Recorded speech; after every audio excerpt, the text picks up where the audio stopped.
Hello, I'm Diane, and today I'm going to talk about everything I read in March. Like the last few months, I didn't really finish that much, but last month I kind of realized and accepted that if I'm reading a book I don't really enjoy, maybe it's not what I expected, maybe I'm just not in the mood for it, rather than putting it down and picking something else up, I tend to just stick with it and try and push through and read that book anyway.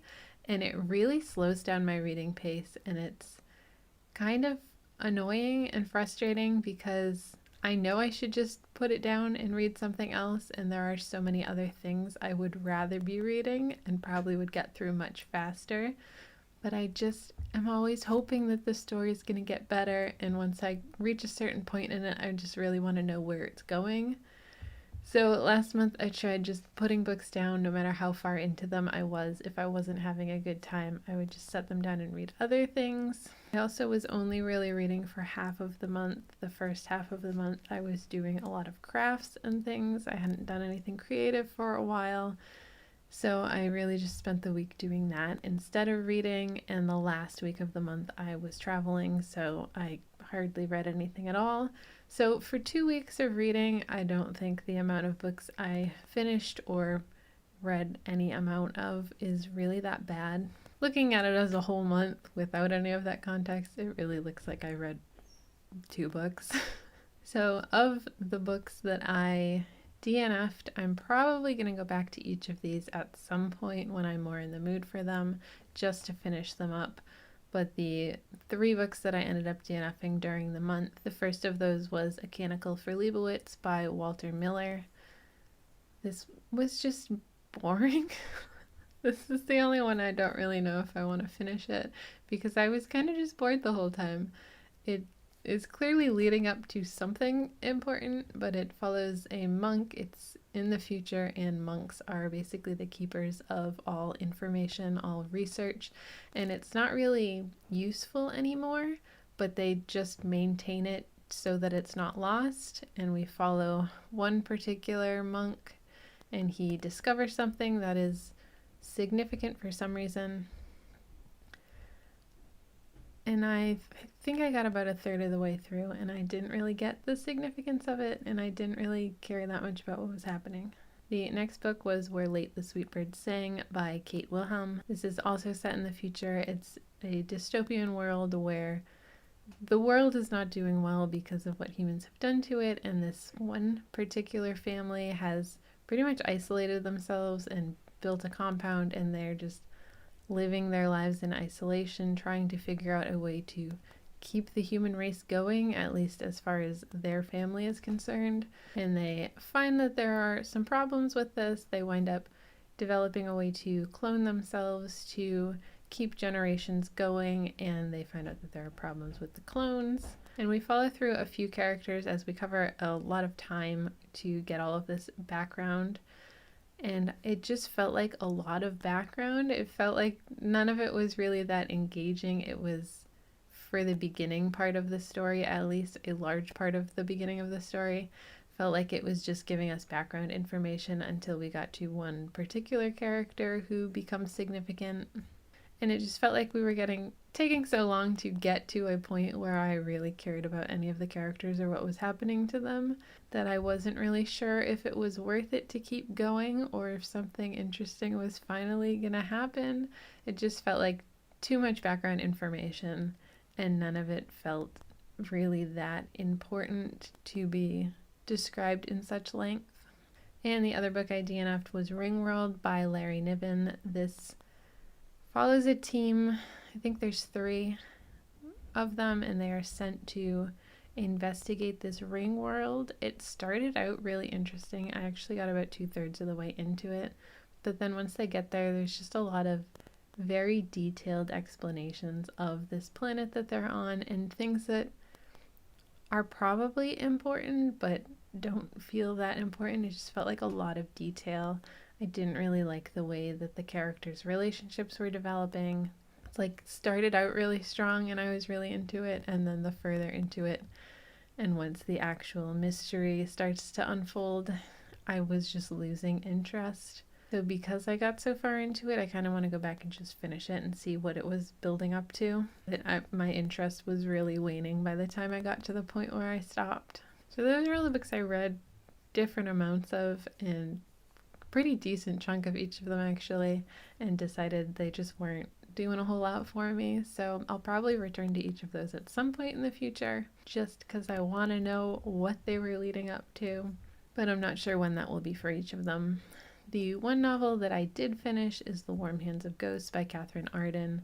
I did a dedicated review about this, so I'll link that if you want to hear more of my thoughts about it, but this is a historical fantasy following a sister and a brother during World War I. The sister was a nurse in the war, and she was injured and sent back to her home in Canada, and she finds out that her brother has most likely died in combat. He was a soldier, and we go between her returning to the war and trying to figure out what actually happened to her brother, because she finds out he was not found dead, he has disappeared and is assumed to be dead, and she just wants some answers. So we go through her trying to uncover what happened to him. We simultaneously see him starting a few months before and find out what happened through his eyes. So the story goes back and forth between the sister trying to find the brother and the brother trying to find a way to survive this war, hopefully. And we eventually see them meet up and find out what happens to them. There are some magical elements. I would say this is definitely more historical than fantasy, but there are definitely fantastical elements that come into play. I enjoyed the story overall. I felt like there was some bits that felt a bit choppy or like we were missing something, but for the most part, I was very invested in figuring out what happened to these siblings and the people around them, and seeing them uncover and cope with a lot of the trauma they experienced because of the war, and hopefully find a way back to one another. I had expected it to be a little bit more fantastical than it was, but that being said, I definitely enjoyed this. And the other books that I read were all of the Giant Days volumes from the Giant Days graphic novel. I was reading it while it was coming out originally, and I got up to volume 8, so last month I finished it off. I read volumes 9 through 14. Giant Days, if you don't know, is the story of 3 girls, Esther, Susan, and Daisy, and they have all come to college or university, and they are college roommates and become best friends very quickly, and we kind of just go through their lives at college and in their personal lives as they work on their friendship with each other, their relationships with other people, with their families, and just the things that they're going through in their lives. It's very ridiculous and kind of over the top. They're very ridiculous characters. The way that they interact and express themselves is very ridiculous in the way that comics tend to be. But it's also just a very endearing story. These girls are going through real life things. It's just done in a more humorous way most of the time. Some of it is taken seriously, but there's a very comical tone throughout the entire series, and it's just a lot of fun. So I'm glad I finally went back and finished this.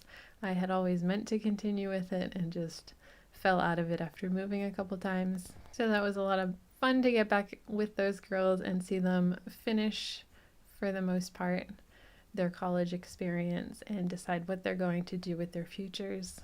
Other than that, I didn't finish anything else in March, but I did enjoy all the things I read, even the ones that I DNF'd, at least for now. This month, for April, I'm going back to a few other comic book graphic novel series that I was reading a while ago and just fell out of. I want to finish Rat Queens, which I stopped reading when the authors changed, and I also want to go back and read Ascender, which is the sequel series to Descender, which I really enjoyed, and I just never got a chance to read Ascender. As far as actual books go, I'm still reading, or trying, it's not going great, the award-winning books. I think right now I'm in the middle of The Gods Themselves by Isaac Asimov.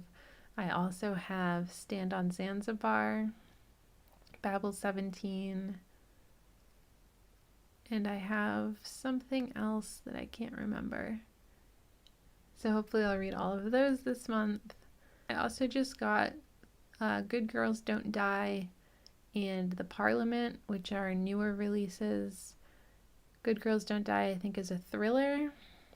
I can't remember the names of the authors for these, and I didn't write them down.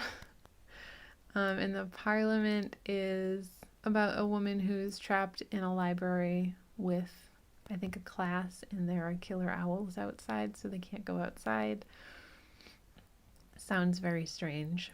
And I still have a handful of owned books left to read. I still have to finish The Wise Man's Fear by Patrick Rothfuss, and I'm hoping to read The Vagrant by Peter Newman and The Black Company by Glenn Cook. I have the first 3 books in the Black Company series, so I'm at least going to read the first one, and if I'm enjoying it, I'll continue on to read the second and third. I have quite a few holds at my library right now, and I'm really just taking them all as they come in and hopefully get through most, if not all of them. But I definitely have far too many books taken out from the library right now, so I really need to work on those. I'm still not really making an actual TBR of what I'm hoping to read this month. This is just kind of what I currently have on the go. It's probably too many things at once, but like I said, if I'm not enjoying something, I want to have something ready to pick up and not lose my reading pace.